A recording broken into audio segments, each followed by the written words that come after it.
Good morning student, कैसे हैं आप सब। लॉकडाउन में उम्मीद करते हैं आप लोग अपने घर पे होंगे और सुरक्षित होंगे। जैसा कि आप सभी जानते हैं कि अब इम्पैक्ट एकेडमी आप लोगों के लिए अब ऑनलाइन क्लासेस लेकर आया है। सो स्टूडेंट्स, आज हम लोग क्लास 6 के एक टॉपिक ग्रुपिंग मटेरियल्स पर डिस्कशन करेंगे। ग्रुपिंग मटेरियल्स का सीधा सा मतलब है कि मटेरियल्स जितने भी हमारे आसपास हैं जो हम देख रहे हैं उसको अलग अलग बेसिस पे क्लासिफाई करना, क्योंकि बहुत सारे मटेरियल्स ऐसे होते हैं जो अलग अलग शेप्स में होते हैं। बहुत सारे मटेरियल्स ऐसे होते हैं जिसको कि कुछ को हम खाते हैं, कुछ पहनने के योग्य होते हैं। तो इसीलिए ग्रुपिंग मटेरियल्स में बेसिकली होता क्या है कि जितने भी मटेरियल्स या जितने भी ऑब्जेक्ट्स हमारे आसपास हैं, लिखा हुआ है यहाँ पे all objects present around us are of different shapes, size, colours और मटेरियल्स। ये हमारे आसपास जितने भी मटेरियल्स हैं वो अलग अलग शेप्स में होते हैं, अलग अलग साइजेस होते हैं, उसके अलग अलग कलर होते हैं। We can group them on the basis of any of this criteria.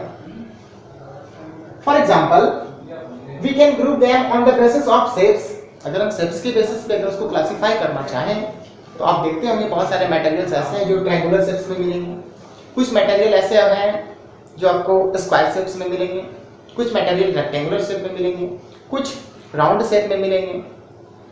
तो इस तरह से हम लोग उसको क्लासिफाई कर सकते हैं, अलग कर सकते हैं। ये इसका कुछ क्राइटेरिया है। क्लासिफिकेशन और भी अलग अलग बेसिस पे किया जा सकता है, जैसे कि कुछ मटेरियल्स ऐसे हैं जो ईटेबल होते हैं, मींस उसको हम खा सकते हैं। खाने की जितनी चीजें हैं that are called eatable materials।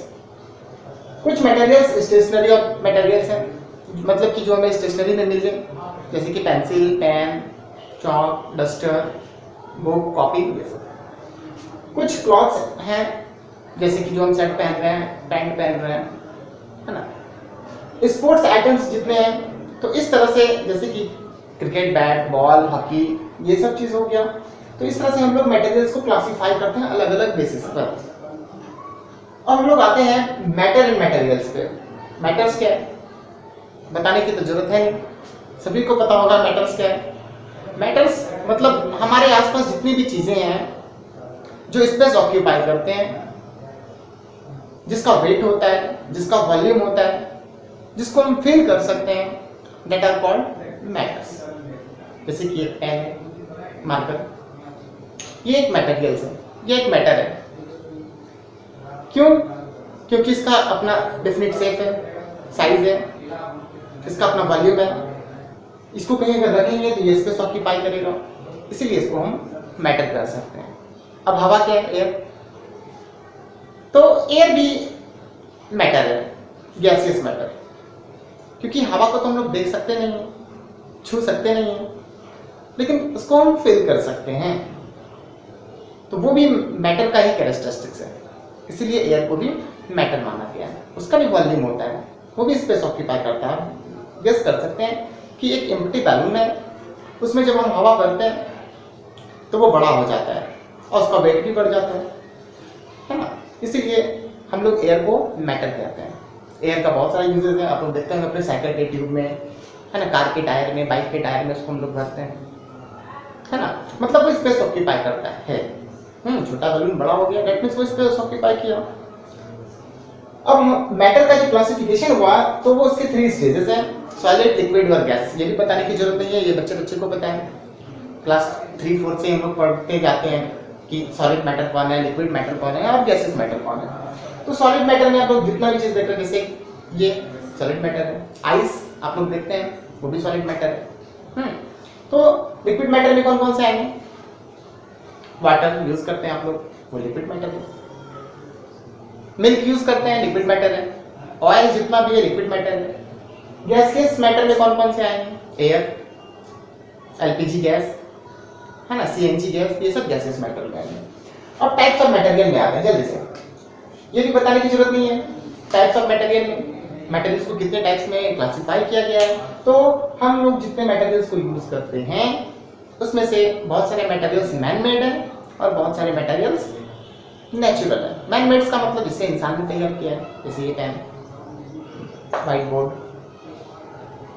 ये सब फैन आप लोग देख रहे हैं, टीवी है ना, कंप्यूटर, ये सब मैन मेड है, बल्ब। और नेचुरल मटेरियल में कौन कौन आएंगे? नेचुरल मेटल में कौन कौन से आएंगे? तो नेचुरल में तो जिससे नेचर ने बनाया है, जैसे कि आप लोग देखते हैं कॉटन, उसे तो हम लोग तैयार नहीं कर सकते हैं। कॉटन आता कहाँ से? सिल्क से आता है। इसलिए कॉटन जो है वो नेचुरल मटेरियल आएगा। ऊल देख सकते हैं आप लोग, जो हमें सिल्क से मिलता है वो भी नेचुरल मटेरियल है। सिल्क वॉर्म से मिलता है वो भी नेचुरल है ना। गम यूज करते हैं आप लोग, गम, तो वो भी नेचुरल मटेरियल है। अब जल्दी से हम लोग चलते हैं फिर आगे की ओर। मटेरियल्स के प्रॉपर्टीज क्या है? तो उसके दो प्रॉपर्टीज, फिजिकल और केमिकल। तो सबसे पहले केमिकल प्रॉपर्टीज होता क्या है? केमिकल प्रॉपर्टी बहुत इजी से है। उसमें होता क्या, इसमें क्या क्या चीज इंक्लूड है? तो जितने भी मटेरियल्स हम लोग यूज करते हैं उसमें उसका रिएक्शन देखना है कि कोई भी मटेरियल जैसे ऑक्सीजन है वो किस दूसरे मटेरियल से कैसे रिएक्ट किया, रिएक्शन करने के बाद क्या प्रोडक्ट बना। वाटर यूज करते हैं, उसको हम किस किस चीज के साथ यूज कर सकते हैं, किसके किसके साथ वो रिएक्ट कर सकता है और क्या प्रोडक्ट बनेगा। तो ये सब केमिकल प्रॉपर्टीज हुआ। जैसे कि आप छोटा सा एग्जांपल ले सकते हैं कि आयरन है, लोहा, उसको वाटर के कांटेक्ट में रखेंगे, वाटर वेपर के कांटेक्ट में रखेंगे या मॉइस्ट एयर के कांटेक्ट में उसको रखना है। आप कुछ दिन के बाद देखेंगे कि उसमें एक ब्राउनिश, रेडिश ब्राउनिश कलर का एक लेयर डेवलप होने लगेगा, दैट आर कॉल्ड रस्ट, जिसको हम लोग हिंदी में जंग कहते हैं। और ये एक बेसिक सा एग्जांपल है, रस्टिंग ऑफ आयरन, लोहे में जो जंग लगता है, ये बेसिक सा एग्जांपल है, आप लोग अपने घर में देख सकते हैं कि लोहे में जंग बहुत धीमी गति से ये होती है, स्लो प्रोसेस है, स्लो कंबशन है। और आप लोग देख सकते हैं फिर reaction with water, oxygen, acids, बहुत सारे एसिड्स हैं, उसका दूसरे ऑब्जेक्ट के साथ या दूसरे मटेरियल्स के साथ किस तरह से रिएक्शन होता है। बहुत सारे रिएक्शन रैपिड मोशन में होते हैं, रैपिड मतलब बहुत तीव्र गति से होते हैं, कुछ स्पॉन्टेनियस भी होते हैं और कुछ स्लो प्रोसेस से भी होते हैं। अब फिजिकल प्रॉपर्टीज में कौन कौन सी चीजें आएंगी? तो जैसे फिजिकल प्रॉपर्टीज में हम लोग को बेसिकली पढ़ना है हार्डनेस, कि कोई भी मटेरियल्स कितना हार्ड है। बहुत सारे मटेरियल आप देखते हैं, कुछ मटेरियल्स ऐसे देखते होंगे आप जिसको कि हम लोग अपने नेल्स से रब कर सकते हैं, खरोच सकते हैं उसको, मतलब वो सॉफ्ट मटेरियल्स होते हैं। जैसे चौक है हमारे पास, चौक हार्ड होता है बट उसको हम लोग अपने नाखून से खरोच सकते हैं। और ये हार्डनेस कहलाता है। स्टोन को देख लीजिए आप, स्टोन बहुत हार्ड मटेरियल्स होता है, उसको नाखून से अगर हम रब भी करें, खरोचे भी, तो वो बहुत हार्ड होता है। और आपको पता होना चाहिए कि नेचर में जितने भी मटेरियल्स हैं, सबसे उसमें से हार्डेस्ट मटेरियल अगर कोई है तो सबसे हार्डेस्ट मटेरियल्स में अगर नेचुरली अगर देखा जाए तो वो डायमंड होता है। और सबसे सॉफ्टेस्ट अगर मटेरियल्स होता है तो वो टाल्क होता है। टाल्क पाउडर भी बनता है, बहुत सॉफ्ट होता है, बहुत मुलायम होता है। तो यहाँ नोट करके आप लोग लिख भी सकते हैं कि talc is the softest natural material, whereas diamond is the hardest natural materials known. Okay, आगे बढ़ते हैं हम लोग जल्दी से। अब प्रॉपर्टीज ऑफ मटेरियल्स हो गया, उसके फिजिकल और केमिकल प्रॉपर्टीज को हम लोग देख चुके हैं। और अब हम लोग पढ़ेंगे आगे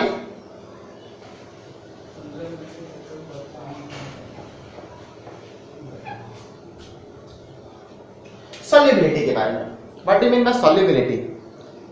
सॉल्युबिलिटी का मतलब होता है कोई एक सब्सटेंस है, चाहे सॉलिड सब्सटेंस हो, लिक्विड सब्सटेंस हो या गैसियस सब्सटेंस हो, वो किसी दूसरे सब्सटेंस के साथ इंटरेक्ट किया, मिला और उसमें सॉल्युबल हो गया।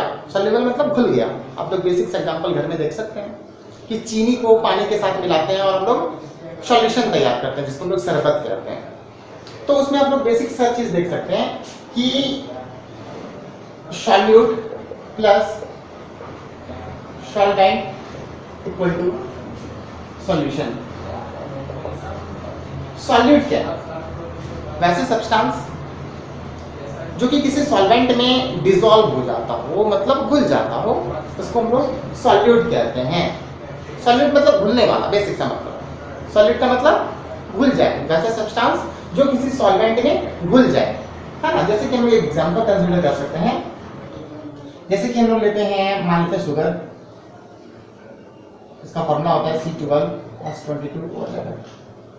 इसको वाटर के साथ ऐड कर देना है। वाटर H2 मतलब वाटर, इसको इधर लिखते हैं हम लोग वाटर, इसका फॉर्मूला H2,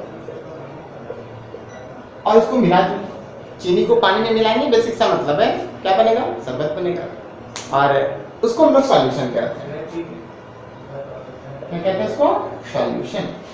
नमक को भी पानी में मिला के आप एक घोल तैयार कर सकते हैं, उसको भी हम लोग सॉल्यूशन कहेंगे। मतलब जो सब्सटेंस किसी में घुल जाए, किसी सॉल्वेंट में घुल जाए तो वो सॉल्यूट होगा। इसमें जरूरी नहीं कि शुगर एग्जांपल हो, एग्जांपल आपका इसमें सॉल्ट भी हो सकता है ना, ग्लूकोज भी हो सकता है। और सॉल्वेंट मतलब जो किसी सॉलिड को अपने में घुलाता हो, और ऐसे भी समझ सकते हैं कि सॉल्वेंट जब भी होगा वो ज़्यादा मात्रा में होना चाहिए, लार्ज क्वांटिटी में होना चाहिए। और ऐसे तो बताइए आपको कि जब हम लोग शरबत बनाते हैं तो ज़्यादा मात्रा में क्या लेते हैं, चीनी या पानी? ऑब्वियस पानी लेंगे। तो पानी ज़्यादा मात्रा में, इसलिए से लोग जो ज़्यादा मात्रा में हो वो सॉल्वेंट होता है, जो लिटिल अमाउंट में हो वो सॉल्यूट होगा, और दोनों के मिलने से जो चीज़ बने वो सॉल्यूशन होगा। सॉल्यूशन बहुत सारी चीज़ों का हो सकता है, जरूरी नहीं है कि हम लोग सिर्फ नमक पानी, चीनी पानी के साथ ही सॉल्यूशन तैयार करते हैं, है ना। एसिड्स के साथ भी बहुत सारा सॉल्यूशन होता है, एसिड को वाटर में मिलाए वो भी सॉल्यूशन बनेगा। तो ये सॉल्युबिलिटी होगा। सॉल्युबिलिटी मतलब कोई भी सब्सटेंस किसी भी दूसरे सब्सटेंस के साथ इंटरेक्ट कर गया, मिल गया और उसमें घुल गया, मतलब वो सॉल्युबल हो गया। तो सॉल्युबिलिटी तीन तरह का हो सकता है, तो solid in liquid, liquid in liquid, gas in liquid. जल्दी से बेसिक सा छोटा सा चीज से समझने में कोई प्रॉब्लम नहीं होगी आपको, छोटा सा टॉपिक है। तो सॉलिड लिक्विड का तो यहाँ पे एग्जांपल हो गया, मतलब ऐसा सॉलिड सब्सटेंस जो किसी लिक्विड सब्सटेंस में डिसॉल्व हो जाए, है ना, जैसे कि हम लोग चीनी और पानी के साथ बना सॉल्यूशन तैयार किया, वो सॉलिड लिक्विड का हो गया। कुछ ऐसे भी सब्सटेंस मिलेंगे जो लिक्विड, एक लिक्विड दूसरे तरह के लिक्विड में डिसॉल्व हो जाए, तो वो लिक्विड इन लिक्विड का सॉल्यूशन होगा। जैसे कि बहुत सारे ऐसे सब्सटेंस हैं, जैसे कि मिल्क को कंसीडर कर सकते हैं आप, मिल्क ये in water, milk in water, पानी को मिल्क को पानी में मिला दिया, आराम से इजीली डिसॉल्व हो जाएगा। तो ये जो सॉल्यूशन होगा लिक्विड इन लिक्विड का एग्जांपल हो गया। गैस इन लिक्विड, ऐसा नहीं समझिए कि गैस लिक्विड में डिसॉल्व नहीं हो सकता है, गैस भी लिक्विड में डिसॉल्व है। अभी जो आप लोग पानी यूज करते हैं, पानी का फॉर्मूला ही होता है H2, पानी का फॉर्मूला H2, मतलब कि इसमें हाइड्रोजन और ऑक्सीजन गैस है, पानी में ऑक्सीजन डिसॉल्व है। इसीलिए तो आप लोग देखते होंगे कि जो मछली होती है, पानी में रहने वाली मछली, वो उस डिसॉल्व ऑक्सीजन को अपने गिल्स से लेती है और वो जिंदा रहती है। क्योंकि हम लोगों में गिल्स तो है नहीं, इसीलिए हम लोग वाटर में जो डिसॉल्व ऑक्सीजन है उसको हम लोग, हमारा जो लंग्स है, हमारा जो फेफड़ा है, वो उसको डायरेक्टली नहीं ले सकता, है ना। लेकिन मछली में तो गिल्स होती है, वो उस डिसॉल्व ऑक्सीजन को लेती है और वो जिंदा रहती है। मतलब कहने का मतलब ये हुआ कि सॉल्युबिलिटी जो हो सकता है वो तीन तरह का हो सकता है। सॉलिड लिक्विड में सॉल्युबल हो सकता है ना, लिक्विड लिक्विड में सॉल्युबल हो सकता है ना, गैस भी लिक्विड में सॉल्युबल हो सकता है, ठीक है। तो ये हमारा हो गया सॉल्युबिलिटी। उसके बाद फ्लोटेशन। फ्लोटेशन का मतलब कि कोई सब्सटेंस है, किसी दूसरे सब्सटेंस में अगर उसको डालें वो फ्लोट करने लगे, तो कौन सा सब्सटेंस किसमें फ्लोट करेगा, है ना। तो जैसे कि हम लोग अगर एक पत्थर को गिराएं पानी में, तो क्या वो फ्लोट करेगा? नहीं करेगा। क्यों? क्योंकि पत्थर जो है उसका जो डेंसिटी होता है वो बहुत ज़्यादा होता है। वाटर के डेंसिटी से वाटर में डालना है तो वाटर के डेंसिटी के साथ उसको इक्विलेट करना है। तो स्टोन का जो डेंसिटी होता है वो वाटर के डेंसिटी से ज़्यादा होता है, इसलिए वो डूब जाएगी। आइस ले सकते हैं आप, आइस को वाटर में डालेंगे, उसका आइस का डेंसिटी वाटर के डेंसिटी से कम होता है, इसीलिए आइस वाटर में फ्लोट करेगा। आप एक वुड भी ले सकते हैं, वुड का भी डेंसिटी वाटर के डेंसिटी से कम होता है, वो भी फ्लोट करेगा। बहुत सारे लोग कहते हैं एक छोटी सी पीन, कहते हैं ना, एक छोटी सी पीन पानी में डूब जाती है, लेकिन एक बड़ा सा जहाज पानी में तैरता है कैसे? तो वही वो डिपेंड करता है डेंसिटी पे, है ना। डेंसिटी की अगली क्लास में हम लोग पढ़ेंगे, जब भी पढ़ेंगे डेंसिटी का फॉर्मूला होता है मास पर यूनिट वॉल्यूम, मास पर यूनिट वॉल्यूम। इसका आप लोग डायमेंशन मतलब फॉर्मूला निकाल सकते हैं, मास को क्या कहते हैं, इसका हम लोग यूनिट निकाल सकते हैं, मास का यूनिट किलोग्राम और वॉल्यूम मीटर क्यूब में निकल सकता है। किलोग्राम पर मीटर क्यूब, इसका यूनिट हो गया, या इसको हम लोग किलोग्राम मीटर क्यूब इनवर्स कह सकते हैं। ओके, तो ये हुआ फ्लोटेशन। नेक्स्ट टॉपिक है ट्रांसपेरेंसी। ट्रांसपेरेंसी का मतलब वैसे सब्सटेंस, कुछ ऐसे सब्सटेंस आप लोग लेते होंगे और उससे अगर लाइट क्रॉस कर जाती है तो हम लोग समझते हैं कि ये सब्सटेंस ट्रांसपेरेंट है ना। तो बहुत सारे सब्सटेंस ऐसे आपको मिलेंगे जो कि ट्रांसपेरेंट होता है।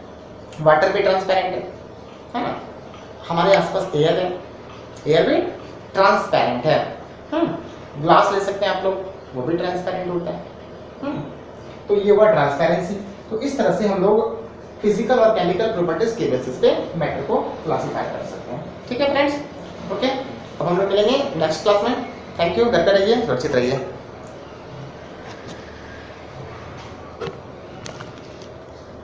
निकाल मोबाइल।